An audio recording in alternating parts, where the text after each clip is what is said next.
Well, here's the thing about sacks. So there's good sacks and bad sacks, right? Sure. You look at the stats. Yeah, I got sacked a lot, but you look at when they happen. Third down sacks. Who cares about third down sacks? I'm going to try to extend the play as long as I can on third down to get the first down. Unless I'm in field goal range and it's going to back me up, then I'll throw the ball away and get some points. But I think sacks are an overblown stat. Believe it or not, Joe is correct here. But he's correct in a nonchalantly masochistic sort of way that quite frankly terrifies and excites me. There is truth to the belief that not all sacks are created equal, because they're not. But there's also the reality that there's no real positive way to spin taking 70 sacks in one season either. As a whole, sacks just tend to range from slightly bad to really, really bad. And so today we're going to be talking all about sacks, in particular the sacks that Joe Burrow took on third down, and using a whole bunch of analytics. Yes, there will be math, I apologize in advance. In addition to good old-fashioned film study to give context to those analytics, we're going to at least attempt to answer the question that Joe posed at the top of this show. How much did all of those sacks really matter? As with all topics that we try to tackle on this channel, the result might surprise you. Also, by the way, thank you to Hawthorne for sponsoring this week's show and once again helping to make it possible, but more on them later. For now, go grab yourselves your comfy seat, and of course, whatever your drink of choice is. In honor of the folks from Cincinnati that I'm expecting are watching this right now, I made myself a Grater's Black Raspberry Chocolate Chip kind of old-fashioned in honor of Grater's Ice Cream, which is a local Cincinnati favorite. So if you're watching from the Cincy area, go make this. It's really, really damn good. But with that being said, let's dive into it. First things first, let's talk about the surprising analytics behind third down sacks and situationally how impactful they really are. Obviously, it depends where on the field you actually are when you get sacked, but we'll get to that part in a second. To begin, we first once again need to go over an advanced stat called drive success rate. We dedicated basically a whole episode to this concept when talking about how the Chargers use analytics to make decisions, and DSR is, in short, the percentage of a team's series of downs that they convert into another series of downs by moving the chains. Specifically for the Bengals, they were dead-ass average in the NFL in drive success rate at 17th last year, with a rate of roughly 71.5% of their series of downs moving those chains and working down the field. I know that sounds like a high number, but really that is incredibly average. And their extremely egregious number of third down sacks, 22 as a team, which was the second highest total in the league, that amount of sacks definitely led to them having an average at best drive success rate overall. If you look at all of the teams in the top 10 in DSR, literally none of them are even in the top half of the league in terms of third down sacks taken.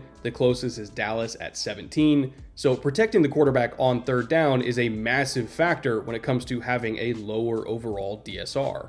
But to give credit to Burrow's actual argument here, if we take DSR completely out of the picture, how many points directly did those third down sacks actually cost Cincinnati?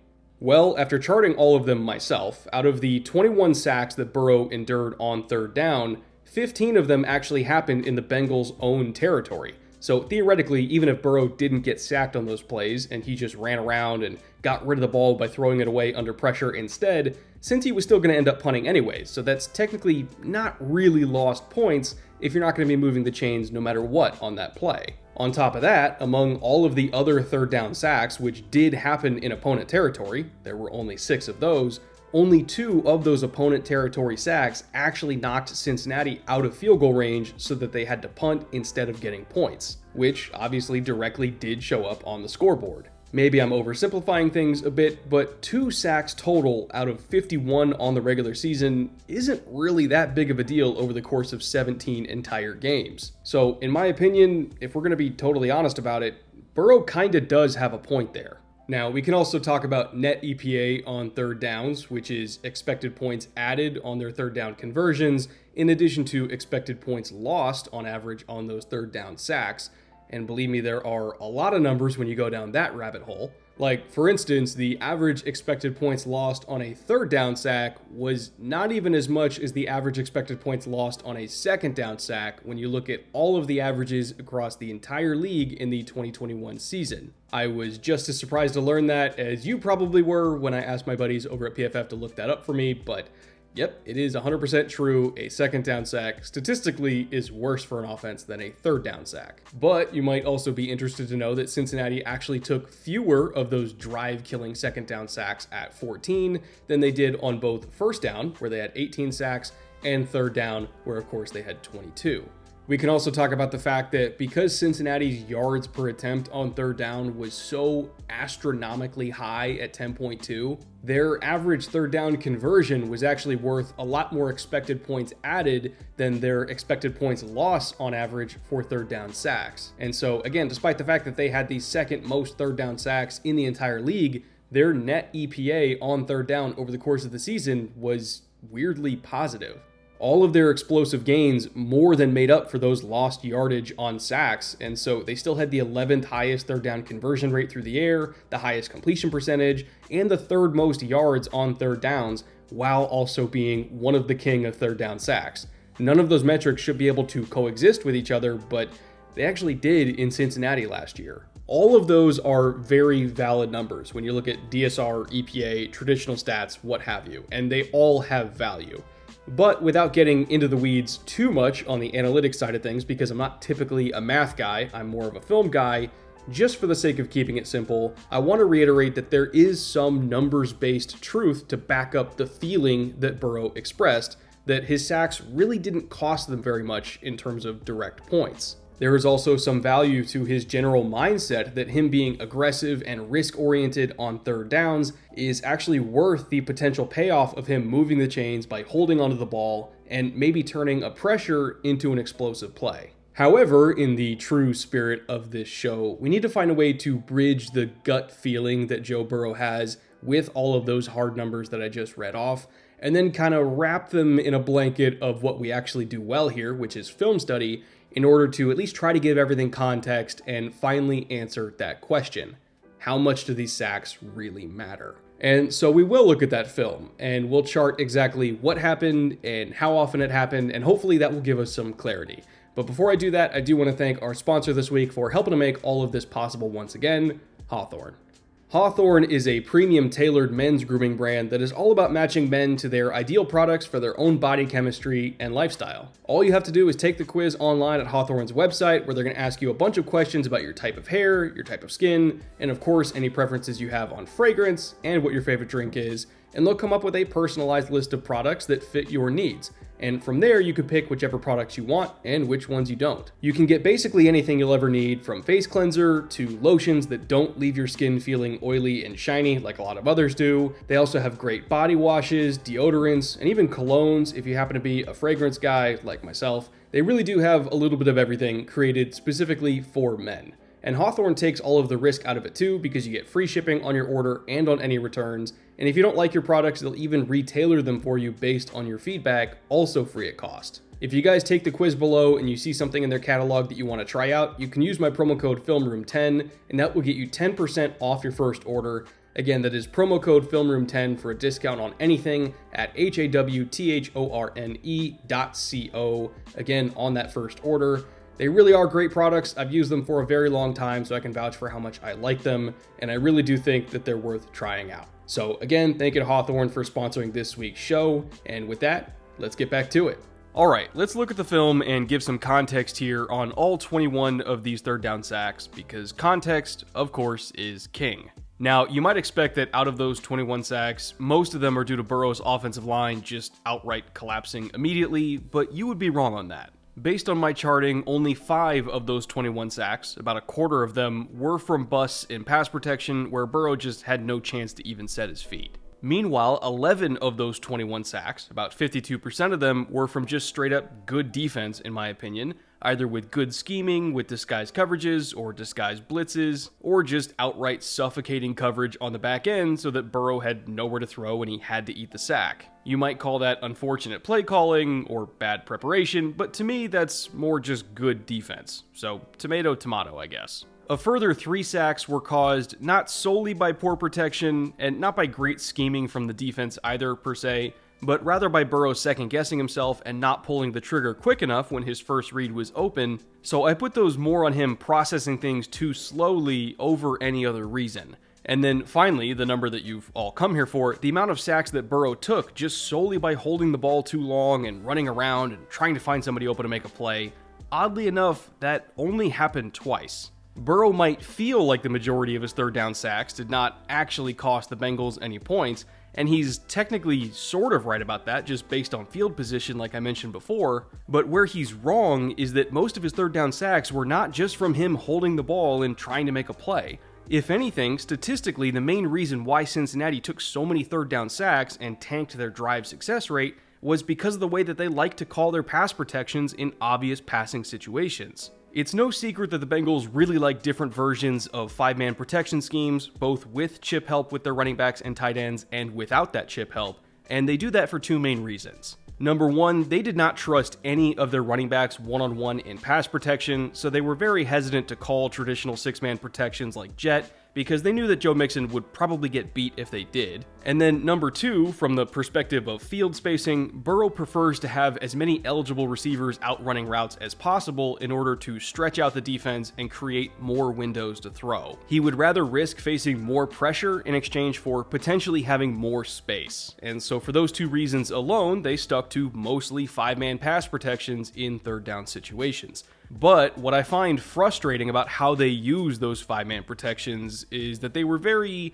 let's just say, inconsistent in terms of how they handled certain types of fronts, stunts, and blitzes. For instance, I'll give an example from about midway through the season against the Jets. This is a five-man service at the line of scrimmage for New York, and I'm not super sure what they specifically call this front, but it looks fairly similar to what the Patriots call a load front, or what Kirby Smart at Georgia calls their Falcon front. Again, it's not entirely the same, but it is similar. Now, for the Bengals, all of their alarm bells should be going off right now, because if you have three bigs all loaded up on one side with what looks like man coverage everywhere else, you should be expecting some sort of stunt to be coming from that side in order to take advantage of this 3-on-3 matchup in protection. And that's exactly what the Jets actually are doing here with, again, what the Patriots call a ram stunt. Ram is a three-man game where the defensive tackle and the defensive end spike inside to the call side A-gap and B-gap respectively, and then the nose tackle will loop around to the outside behind them as a contain rusher. This is an extremely hard stunt to handle with just three protectors against three rushers, because if it's timed well and everyone hits their landmarks in the rush, it's almost impossible to pass off everything in protection without anybody slipping through the cracks. Really, the only way to effectively handle this is with four protectors. So what the Bengals should be doing here is either sliding to the strong side and allowing the running back to pick up the linebacker in the hole as a sixth pass protector, or they can release the running back and have the tight end stand to protect in order to help pick up that looper coming off the edge. Either way, they need four dedicated bodies just to be safe. Instead, the Bengals leave on their five-man scat protection call, so the left guard is sinking to block absolutely nobody. The running back is scanning for a backer, chipping, and then releasing on a route. The tight end is also scanning for pressure from his linebacker and then releasing on a route, and that leaves us with three offensive linemen trying and failing to pick up that ram stunt that is literally designed to win in a 3-on-3 pass rush scenario. Obviously, Burrow had no shot here, and the second he slid in the pocket to avoid that first wave of penetration, he got cleaned up immediately by Sheldon Rankins looping around as the second wave. Now, I wish I could say that the Bengals learned their lesson from that loss to the Jets, and yes, I said loss to the Jets. Burrow got sacked 3 times, pressured 7 times, picked off once, and overall just had a very forgettable day. But unfortunately, they didn't really make any adjustments after that, and just a few short weeks later, the Chargers picked up right where the Jets left off and terrorized Burrow with a very similar front.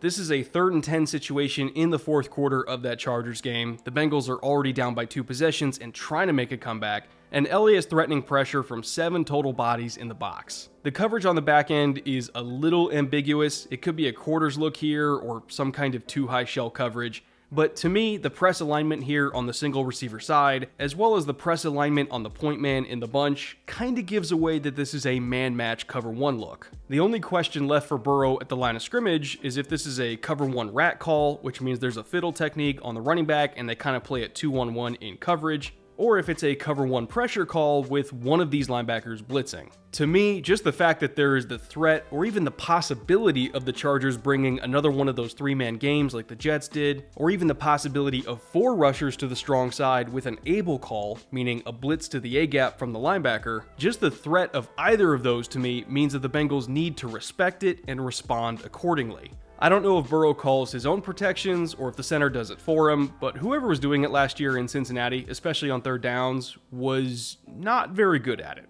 And looking at the end zone angle, I'll show you what I mean here. The way for Burrow or the center or whoever to respect that possible pressure is once again by getting out of that scat protection call with the running back chipping and releasing, and instead keeping the running back inside as a dedicated pass protector to pick up this threat, while sliding everyone else to the loaded side of this front from the Chargers in order to get big bodies on big bodies, small bodies on small bodies, and ideally you've got 4 offensive linemen available to pick up 4 threats if they bring them. That is how you handle this kind of look. But again, just like in that loss to the Jets, instead, since he remained in their 5-0 look, so everyone is fanning out, you've got the left guard basically blocking nobody again because the linebacker's actually in coverage, he's not blitzing. The tackle has the ghost 9 technique, the guard has the 5 technique, and so now you have a center trying to handle a 2-on-1 with a nose tackle spiking across his face, and the linebacker screaming right up the A-gap on that able call. They just didn't have the numbers to handle this, and so Burrow got crushed here, but it didn't need to be this way. They just needed to call the right protection, and everything probably would have been fine. I do file that sack under the good defense category, by the way, not the bad offense category, because even though there are ways to handle these looks in pass protection, I still want to give the defense credit for their execution. But at the same time, I also want to make it known that a lot of these third down sacks were probably very avoidable by Joe Burrow directly. Whether it's by getting into more schematically sound protections at the line of scrimmage, or by just making quicker decisions with the ball in his hands, just looking at the tape, there were a lot of opportunities for Joe to not get hit last season, and I truly do think that the Bengals, as a team, left a lot of meat on the bone. Which, honestly, if I was a Bengals fan, that would actually be super exciting to me, because that means that last year, this offense was not even close to firing on all cylinders, and they still made the Super Bowl. They were already great, even while putting up a lot of not great tape and not really making any of the necessary adjustments. This offseason, if they just do nothing else but get better at identifying fronts and making changes at the line of scrimmage, this offense will be even better than it was last season. I can almost promise you that. And I know this episode has sounded somewhat negative today, especially for a team that's coming off one of the greatest seasons in the history of their franchise, if we're being honest. But look at it this way. The Bengals are already so close to reaching the mountaintop, and yet, to me, there's still nowhere to go but up. That is something we can all be excited about. And that, boys and girls, is the end of our show. Once again, thank you for being around this late in the episode to appease the algorithm gods. If you want the recipe for the Greater Gatsby that I made for this week's show, that is going to be down in the comments below, or you could stick around and watch how I made it right after this. I'll be back next week at some point with another full film room episode on a topic that has been heavily requested, so I think you're going to like it a lot. And yeah, until then, I'll see you next week. Cheers.